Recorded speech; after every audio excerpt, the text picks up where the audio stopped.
So hello dear students, आज की इस वीडियो में हम क्लास 12th बायोलॉजी चैप्टर 1 जीवों में जनन का लेक्चर नंबर 3 देखने वाले हैं, जिसके अंतर्गत हम कृत्रिम कायिक जनन यानी आर्टिफिशियल वेजिटेटिव रिप्रोडक्शन और कृत्रिम कायिक जनन की विधियां को कवर करने वाले हैं। So let's start.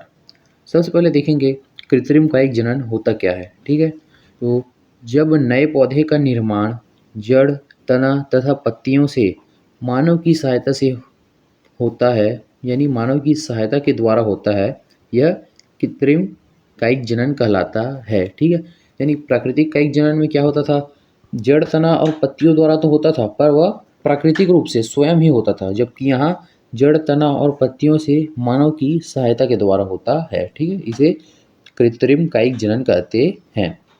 उदाहरण, गुलाब की कलम बनाकर नया पौधा उत्पन्न करना।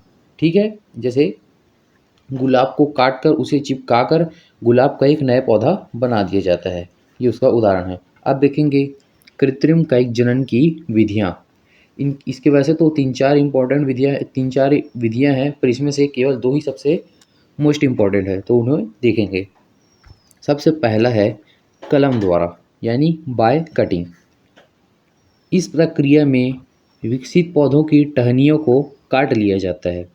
याद रहे कि कटी हुई टहनियों में कक्षस्थ कलिका बोलने का मतलब है जहाँ से फूल निकलती है, यहाँ से मतलब नया पौधा बन सके।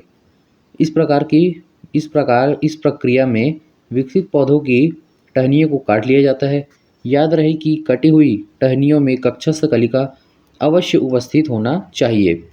यह टहनियाँ कलम कहलाती है। ठीक है, इन कलम को मिट्टी में गाड़ देते हैं और कुछ समय पश्चात नए पौधे का निर्माण हो जाता है।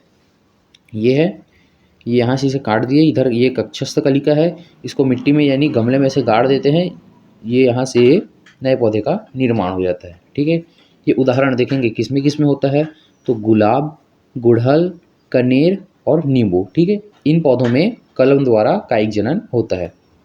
अब दूसरी जो विधि है वो है दाब लगाना, यानी लेयरिंग। ठीक है, इस विधि में मात्र पौधे के तने की शाखा को मृदा में इस प्रकार गाड़ते हैं कि इसका अग्रभाग वायु में होता है। ठीक है, मात्र पौधे के तने की शाखा को मिट्टी में, ये मिट्टी है, ये मिट्टी की परत है, मिट्टी में इस प्रकार गाड़ते हैं कि इसका अग्रभाग वायु में होता है। ये जमीन में गड़ा हुआ है, इसका अग्रभाग ये वायु में है।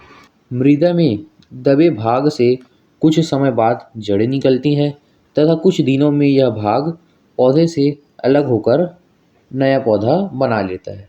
ठीक है, तो ये था आज का हमारा वीडियो, जिसमें हमने कृत्रिम कायिक जनन और उसके विधियों के बारे में देखा। तो अगर वीडियो अच्छी लगे तो वीडियो को लाइक करें और ऐसे ही नोट्स के लिए चैनल को सब्सक्राइब जरूर करें।